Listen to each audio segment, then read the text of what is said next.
We will also have some constraints like this.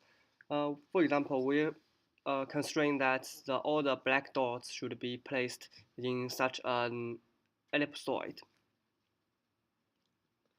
And there are some other constraints, for example, like bounding boxes. The bounding box is the smallest rectangle that contains the points.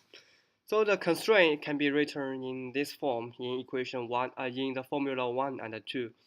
U and V are additional variables.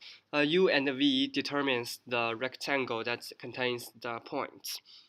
And the formula 1 shows such property. And the formula 2 shows that the U and the V, or the rectangle, should also be constrained.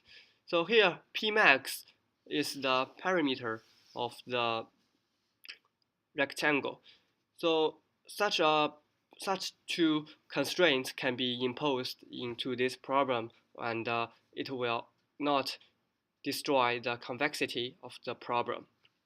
So for example, we have V11 and U minus 1 minus 1. So or if the first constraint is satisfied, then all the xi's are located in the rectangle. And so far, we are talking about a linear felicity location problem. We will also have nonlinear felicity location problem. The objective function is like this.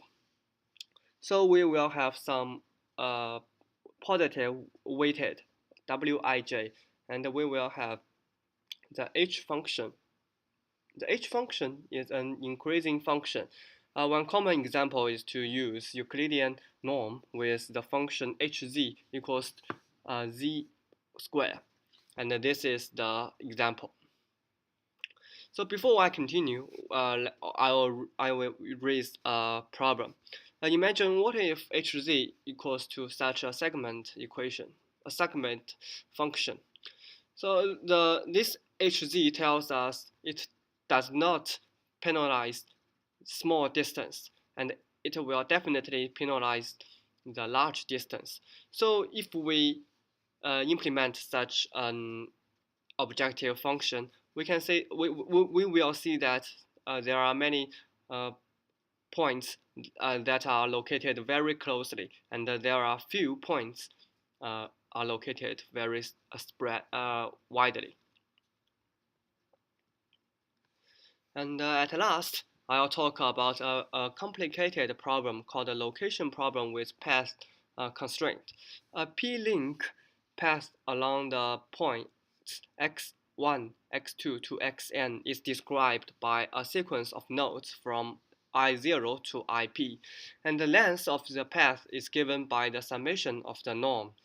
And the length can be also interpreted as the time delay caused by the length. So for example, like the delay in the transportation or the delay in the communication.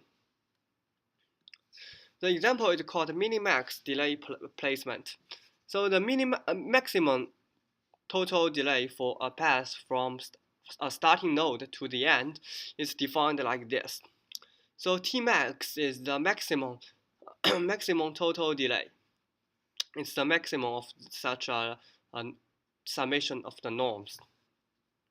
So our objective is to minimize Tmax. So the first step is to evaluate the maximum total delay Tmax. Let tau k be the maximum total delay, and